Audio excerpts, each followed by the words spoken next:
Assalamualaikum warahmatullahi wabarakatuh.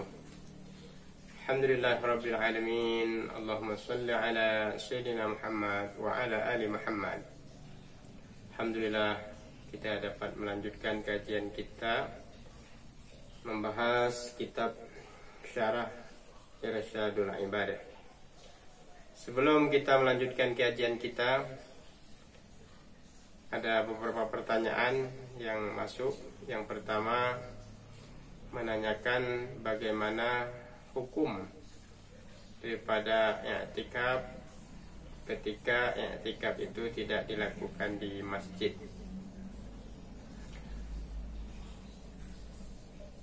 Dan pertanyaan ini terkait dengan pandemi corona yang mana tidak memungkinkan bagi kita untuk melaksanakan i'tikaf di masjid. Terima kasih atas pertanyaannya.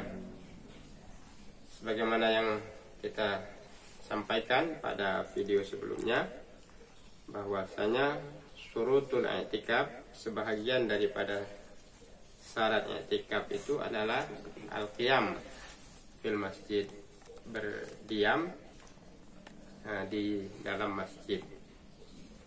Akan tetapi karena kondisi yang tidak memungkinkan, dikarenakan ada mudarat yang lebih besar, maka kita jaizun, maka dibolehkan untuk i'tikaf di rumah kita masing-masing. Nah, akan tetapi kita tetap perlu memperhatikan syurutul i'tikaf yang lainnya. Misalnya kita tidak boleh bergerak atau mengubah posisi di mana tempat kita i'tikaf di dalam rumah kita. Misalnya kita ambil di ruangan kamar kita hamparkan sajadah.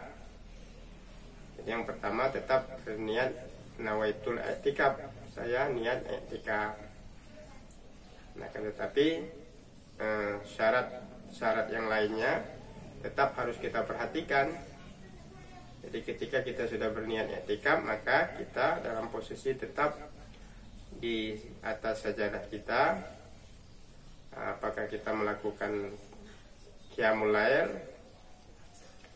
salat sunat tahajud, atau salat sunat nawafil yang lainnya, ataukah kita membaca Al-Quran, ataukah kita berzikir, ataukah kita bersolawat, atau kita membaca kalimat thayyibah yang lainnya. Kita boleh bergerak dari tempat duduk di atas sajadah ketika i'tikaf di rumah itu ketika dua hal, yakni qada'ul hajah, baik hajat kecil, buang air kecil, maupun hajat besar. Kita dibolehkan ke kamar mandi. Setelah itu kembali lagi ke tempat di mana kita beriktikaf sebelumnya. Nah, jadi itu penjelasan terkait dengan i'tikaf tersebut. Nah, pertanyaan yang kedua menanyakan tentang Lailatul Qadar. Ada pertanyaan, katanya sebagian ustadz menjelaskan bahwa sesungguhnya kita akan mendapatkan Lailatul Qadar ketika kita melaksanakan ibadah di malam akhir Ramadan, di malam akhir Ramadan ini. Mohon penjelasannya. Ya, itu bisa diterima pendapat itu. Nah, pendapat yang lain juga menjelaskan bahwa Lailatul Qadar itu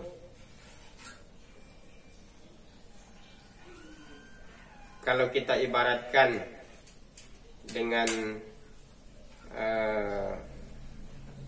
kualitas, kita ibaratkan dengan sebuah barang yang berkualitas, maka sesungguhnya Lailatul Qadar itu punya tingkatan-tingkatan kualitasnya. Nah, tentunya kita memaksimalkan diri untuk mengambil tingkatan kualitas mendapatkan Lailatul Qadar yang paling ahsan, yang paling baik. Nah, bagaimana untuk mendapatkan Lailatul Qadar yang paling baik itu? Ya, tentunya kita harus mencontoh Rasulullah SAW, di mana Rasulullah SAW memang mempersiapkan diri beliau dan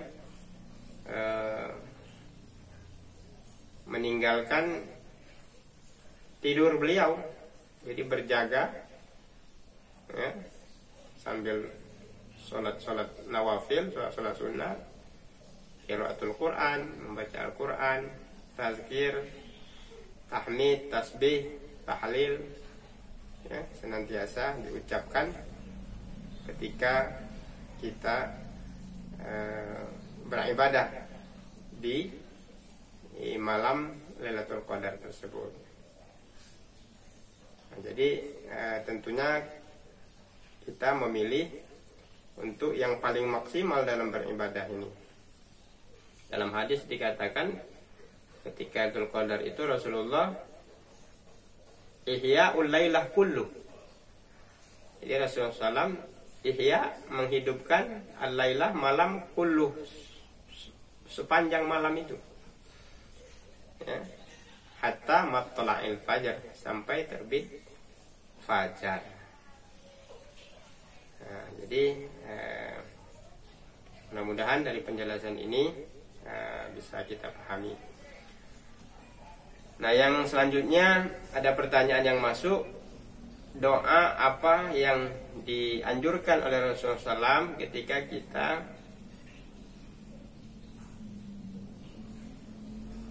ingin mendapatkan atau beribadah ketika malam Lailatul Qadar itu. Nah, dalam hadis dijelaskan doa yang diajarkan oleh Rasulullah SAW itu adalah kita harus banyak membaca Allahumma innaka afuwun karimun tuhibbul afwa fa'fu anna ya karim.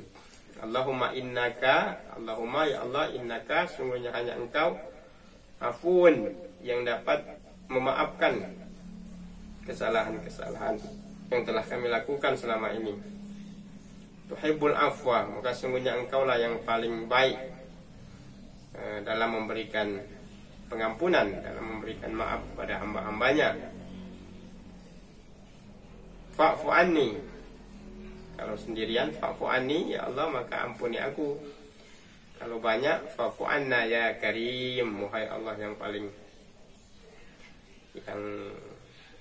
mulia. Nah, jadi dari doa yang diajarkan oleh Rasulullah SAW ini kita dapat memahami sesungguhnya ketika kita beribadah di malam Lailatul Qadar itu sesungguhnya tidak ada doa yang paling utama kecuali permohonan ampun, permohonan maaf atas segala lalai dan khilaf selama ini. Jadi Rasulullah tidak mengajarkan meminta yang lain-lainnya.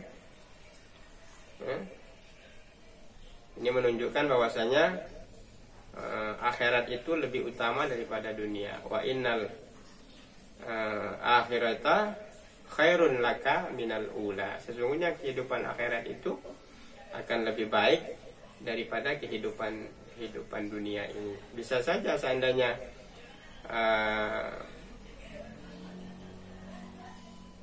ada yang meminta misalnya, ya Allah, dalam bentuk permintaan dunia, bisa saja, tetapi Rasulullah SAW tidak mengajarkan itu. Ya, yang terpaling penting sesungguhnya ketika mendapatkan malam Lailatul Qadar itu kita disuruh memperbanyak membaca Allahumma innaka afuwun karim, ya Allah ampuni, ya Allah maafkan atas segala lalai, hilaf dan dosa yang telah kami lakukan selama ini. Tuhibbul afwa fa'fu anni, fa'fu anni, fa'fu anni ya karim, maka ampuni aku wahai Allah yang maha mulia. Nah, jadi mudah-mudahan kita di awakhir Ramadan ini, pada hitungan 10 akhir Ramadan ini, senantiasa diberikan Allah kekuatan, diberikan Allah keteguhan iman di dalam hati untuk dapat menyempurnakan sekaligus memaksimalkan amaliyah yang telah dicontohkan oleh Rasulullah SAW. Para pecinta agama Allah, pecinta Rasulullah SAW, kita akan melanjutkan kajian kita tentang Syarah Irsyadul Ibad ini. Ada satu amalan lagi yang paling penting, yang sesungguhnya ini harus menjadi perhatian kita. Karena kalau kita baca hadis nanti perbuatan ini, ya, perbuatan di akhir Ramadan yang diperintahkan oleh Rasulullah SAW, diperintahkan oleh Allah ini merupakan satu amaliyah yang menentukan amal-amal kita sebelumnya. Nah, di sini namanya babnya ini namanya babuz zakah was sodakah, bab tentang zakat dan sodakah. Mengapa saya katakan sangat penting? Di sini ada penjelasan hadis. Hadisnya itu wasoha an ibni Mas'ud, dari Soha bin Mas'ud, amarona biiqamas shalah, sesungguhnya Allah memerintahkan kita untuk melaksanakan sholat, wa itaiz zakah, dan melaksanakan mengeluarkan zakat,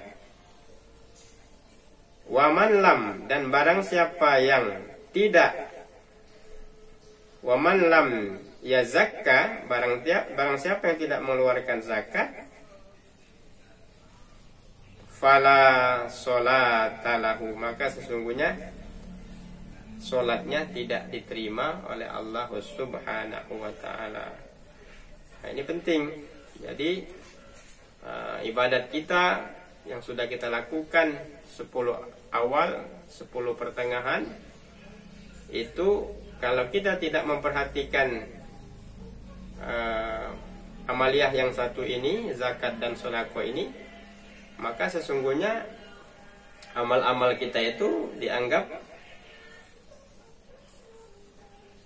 tidak ada, sesuai dengan hadis ini. Wa man lam ya zakka, barang siapa yang tidak mengeluarkan zakat, fala sholata lahu, maka sesungguhnya dia tidak melaksanakan ibadah sholat.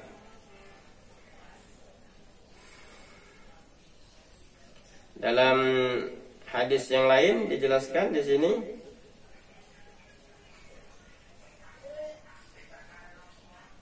berkaitan dengan ayat, ada firman Allah, qauluhu ta'ala, wala tahsabannal ladzina yabkhuluna bima atahumullah min fadlihi wa huwa khairul lahum bal huwa syarrul lahum sayatuquna ma bakhilu bihi yaumal qiyamah.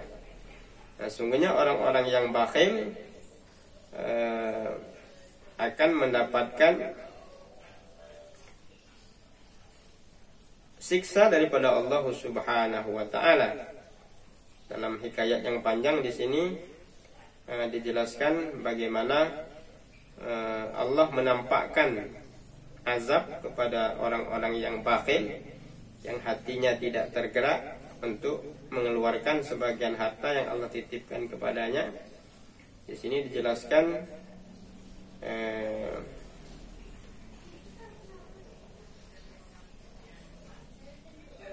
bagaimana di dalam kuburnya ketika dimasukkan ke dalam kubur, maka muncullah narun, api yang menyala-nyala dan membakar jasad orang tersebut.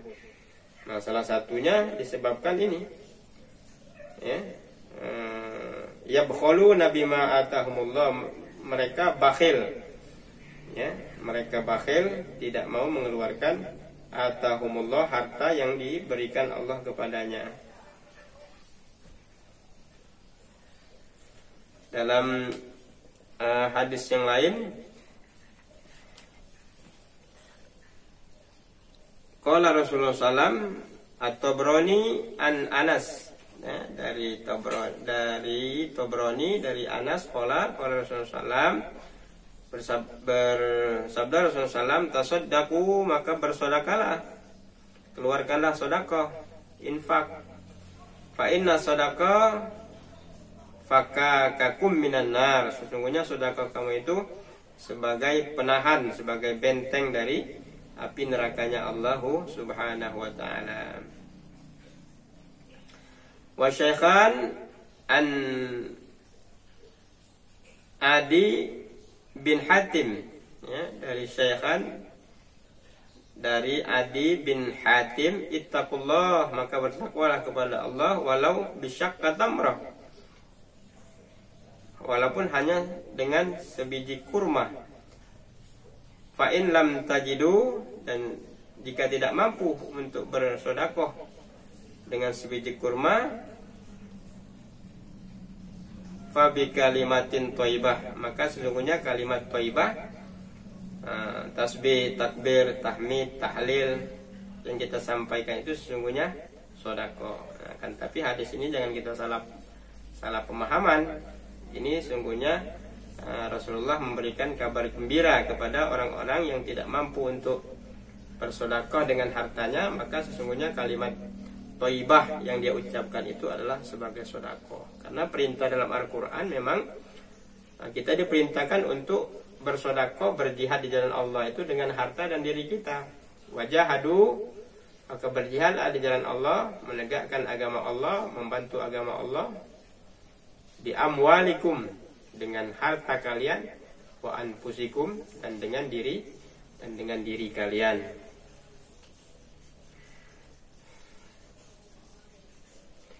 Dalam hadis yang lain dijelaskan di sini, wa syaikhan an Harithah tasaddaqu, maka bersodakalah, fasayati alaikum zamanin, akan datang satu zaman, yamshir rajul bisodakatihi, akan datang orang yang akan memberikan sedekah, fayaqulu alladzi ya'tihi biha law ji'ta bil amsi laqabiltuha, maka sesungguhnya tidak ada satupun orang yang mau menerima sedekah. Jadi jangan sampai terjadi masa seperti itu.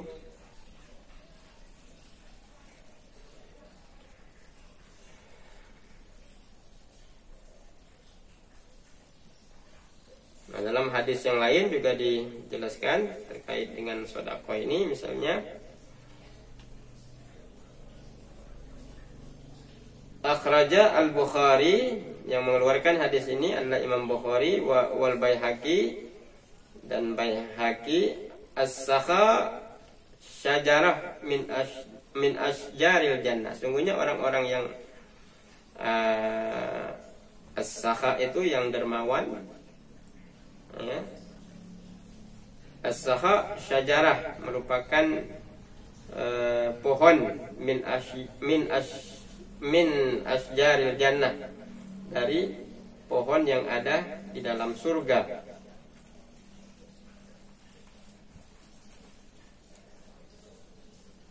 Wal bakhir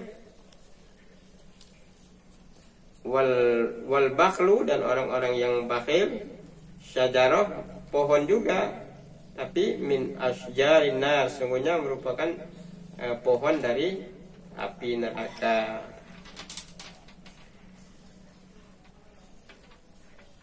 Wa Tubrani, dan dari Imam Tubrani, inna fil jannah, sungguhnya dalam surga ada sebuah baitan, ada sebuah istana, yuqalu lahu baital asqiya, maka sungguhnya nanti orang-orang yang asqiya, orang-orang yang dermawan, yang gemar menginfakkan hartanya di jalan Allah, yuqalu lahu baitul asqiya, maka sungguhnya dia akan mendapatkan istana di surga, sebagai bentuk kenikmatan daripada Allah Subhanahu wa taala. Nah, berkaitan dengan sedekah ini ada firman Allah Subhanahu wa taala yang harus kita perhatikan.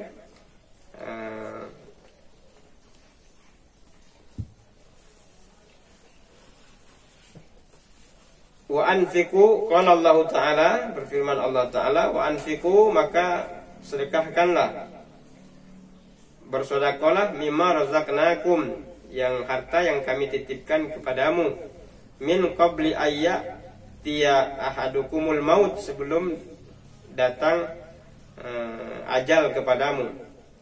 Fayaqulu rabbi, maka apabila ajal sudah datang, dalam keadaan sakaratul maut, semua amal-amal kita diperlihatkan, maka akan terucap, laula akhartani ila ajalin qarib fa asaddaqa, ya Allah, seandainya ajal aku ini bisa ditangguhkan sedikit saja, maka fa asaddaqa, aku sungguhnya akan bersedekah, wa akun minas sholihin, dan aku akan menjadi orang-orang yang soleh. Jadi luar biasa penyesalan menurut ayat Al-Quran ini bagi hamba-hamba Allah yang ketika hidup di muka bumi ini melupakan satu amaliyah yang sangat luar biasa, ya, diperintahkan oleh Allah, yakni untuk menginfakkan, mengeluarkan sebagian harta yang Allah titipkan kepada kita, sehingga harta itu nanti yang akan menjadi penolong kita di hadapan Allah Subhanahu wa taala. Apalagi ini di bulan suci Ramadan, bulan yang afdhalus shadaqah, sesungguhnya seutama-utama sedekah as-shadaqah fi syahr Ramadan, sedekah yang kita keluarkan di bulan suci Ramadan.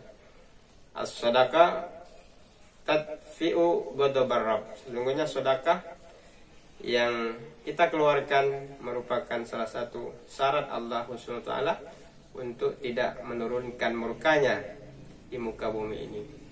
Dalam hadis yang lain disampaikan, dawu mardakum, maka obati penyakit-penyakit kalian, baik penyakit fisik maupun penyakit hati, bis sedekah, dengan sering melakukan sedekah. Mudah-mudahan di hitungan awakhir, hitungan 10 akhir Ramadan ini, satu amaliyah zakat dan sedekah ini hendaknya akan menjadi perhatian kita. Kita tidak ingin sebagaimana hadis tadi dianggap man lam yuzaki, barang siapa yang tidak bersedekah, tidak berzakat, fala sholata lahu, maka sungguhnya salatnya tidak diterima oleh Allah SWT. Mudah-mudahan kajian kita kali ini akan bermanfaat.